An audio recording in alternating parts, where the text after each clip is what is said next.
Okay, so we are back on Miracle Mondays. If you saw the one from last week, thank you so much for taking the time to tune in and watch that. And if you didn't, you can go back and still watch it. Well, I could probably link it right there. It'd be crazy if I figured out how to do that. Okay. If you don't know me, my name is Angie. I'm a Minneapolis-based realtor. I'm known for my iced lattes and my miracle stories in real estate. So today, we're gonna make an iced latte and tell you a story about my recent transaction. So today we are doing a new recipe to me called a Spanish latte. I'll tag the original creator because Julie, shout out to you, Jules, sent me a reel, was like, hey, I was thinking of you when I saw this latte and loved your first Miracle Monday post. So we're gonna try it. It's gonna be 2 tablespoons of condensed milk. The guy in the video put like a topper. I don't know if it was like cocoa, but I think it was cinnamon. So I'm gonna do cinnamon because I think it'll vibe. And I'm gonna make it in my glass mason jar because I'm craving like a chubby latte, which when they're like in a big jar with lots of ice. Chubby latte. I think this is gonna be more of a dessert coffee.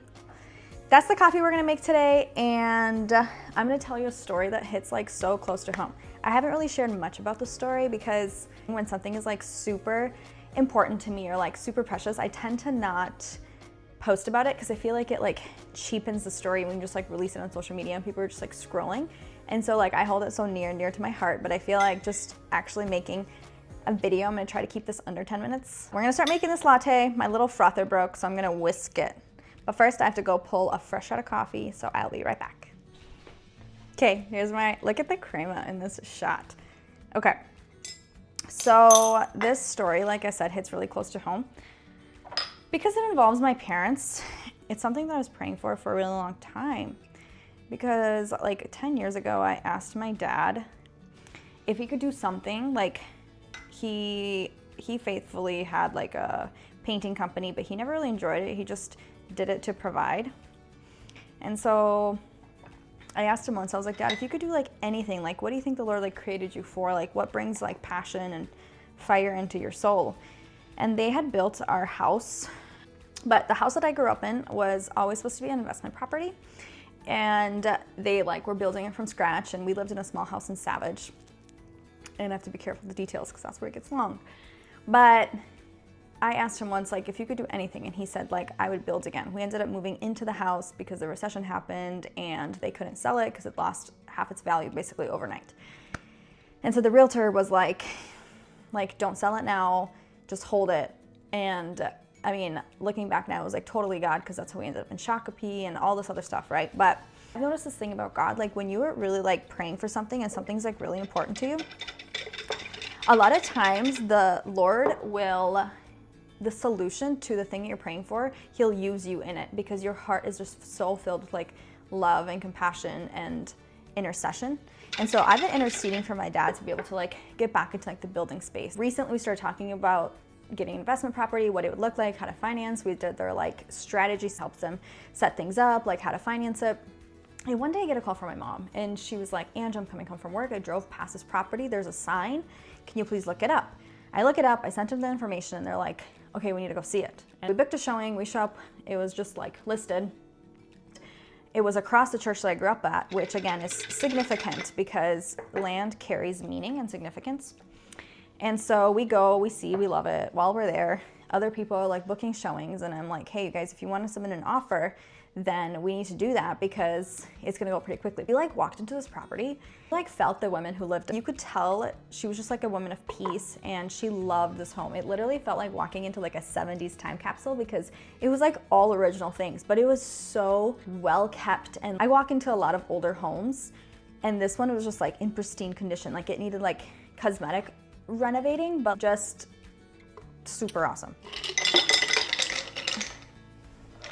I want more ice, hold on. Back to the story. So we look at it and we go home and like we're like praying about it.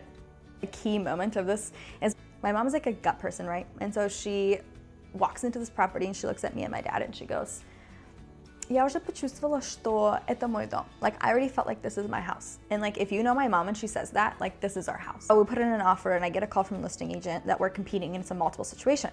And my dad had like a very firm cap price, which was under asking price, but we had a cash offer and like a quick close. We weren't gonna do inspection because again, my dad's like in the field, and I usually don't recommend this for most clients, but given my dad's thing, he kind of looked through everything himself and stuff. I hear back from her and she says, Angie, we have multiple offers and one of them is generously over asking price. Keep in mind, ours is under asking price. And she was like, but I am trying to explain to my client the value of a cash offer, because there's a lot of contingencies that don't happen in a cash offer. Like you don't have a financing contingency, and we weren't doing inspection, and we had like a 2-week close as soon as title cleared. But my dad like had a very firm like maximum price, and he's like, I'm not even paying $1 over that number. Hear back, and she was like, client basically says, if you give us this number, which is the exact number that my dad had, she'll take your offer, which was still under asking price. We prayed about it, and we're like, okay, we'll do it. We get it. She says, congratulations, we got it.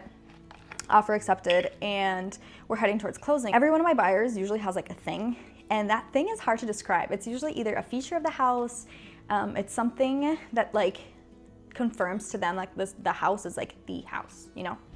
And again, it's different for every client, and sometimes they know what the thing is, and a lot of times they don't, and I have to deduct based on like the showings and figure out what the thing is for them. Well, for my mom, her thing was like, she was like, I just need to see a picture of like the woman who lived in this house. Like, I feel that she was so peaceful. Like, I feel like she's alive, and it was an estate sale, so you just never know, because like it wasn't the woman selling it, it was like the people who inherited the house.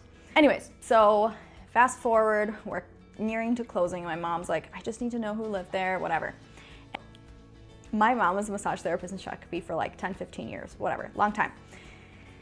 The woman, her daughter-in-law, it's like a day before close, feels prompted to go randomly get a massage in Shakopee. They do live in Shakopee, but she's like, I just need a massage. She Googles, my mom's clinic gets highlighted to her. She shows up, books a massage. As she's on the massage table, she just starts like venting about life as like people do, and just sharing, you know, whatever. And she tells my mom like, yeah, you know, it's just been kind of a lot. We are selling properties on behalf of my mother-in-law, and like, I love her so much. And my mom's like, it couldn't be. And then she's like, we just sold one in Jordan. And my mom's like, okay, no, never mind, not Jordan. Like, we're in Shakopee. And she's like, and we were supposed to have a closing tomorrow, but it got pushed back because of some court papers on the seller side, estate sale. And that's what happened to my mom, right? Because we were supposed to close Tuesday, and it got moved to Wednesday, and this was on a Monday. And my mom's like, hold on. And like, lists the street, and the woman's like, yes. And then she lists like the numbers and the street. So she was like, yes. And my mom goes, where are the buyers? So the client and my mom become besties, and she starts telling her all about the woman who lived here, and like showing her a picture and all the stories of like everything about her life. And like, this is the woman that's been like cleaning this property and taking care of it, because she like was the caretaker of the seller, the original owner of the house. And all of a sudden we get like a text in our group chat, and it's a picture of this older woman, and she's holding like a plant and like reading a book. And she goes, this is the woman that lived in the previous home. Her name is like blah, and she's being very well taken care of now. Her daughter-in-law just came for a massage. It was just so beautiful, because my mom like got that like thing that was like the desire of her heart.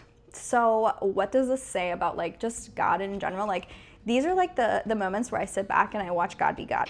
God like shows up, and he gives people the desires of their hearts, and he's such a personable God. Like, why was that so important to my mom? I honestly cannot tell you, but it was. And the Lord like just does what he does, and led this woman to get a massage, and now like they're friends, you know?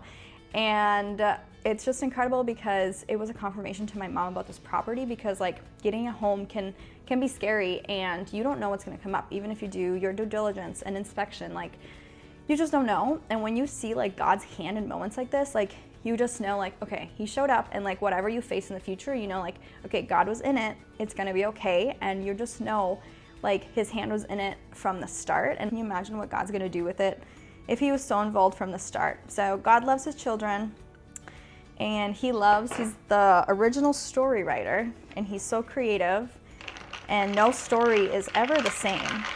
And that's just the best part, you know? So this is truly one of my favorite ones, and I'm so excited just to see what like the Lord does, but it's just so incredible. So not only did we get it, multiple offers, they chose ours even though it was under asking price and they had way over. And But then he sends this woman to get a massage from my mom and give her not only a picture of the woman, but details and beyond. And my mom loves details. And now let's try this Spanish latte. Okay, fun. Dessert coffee. If you want it to be less sweet, you could obviously do like I do 2 tablespoons because I just followed the original recipe, but you could always do less. And it's very smooth. Good depth. I think the cinnamon is like key because otherwise it'd be a little bland, but the condensed milk has probably some sodium in it because it has like that depth. I don't know if you like salt in your lattes, but it carries that depth. So really good. It would be super refreshing on like a hot day or after like a good walk outside on like a warm day, which I'm probably gonna go do now. But anyways, so here's a Spanish latte, and I hope you were just so encouraged by the miracle stories that God sees you and he is working through the desires of your heart. Okay, bye, see you next week. When it comes to ice, I always ask my husband like, how much ice do I like? And his word is maximum. That's what I feel about ice in a latte. Back when like the recession started, oh no, my fingers got stucky. I'll be back. So yeah, just wanted to share that and the way that God just like showed up for them, and they're obviously so happy. So if you are looking to relocate into the Minneapolis area specifically, especially the South Metro, or you're looking to buy or sell and you are excited to like have your story written, because like I don't write these stories, I just get to partner with God and my clients and just take notes, then DM me or comment, I guess, if it's on YouTube. And I'm so excited to start partnering with you to write your miracle story.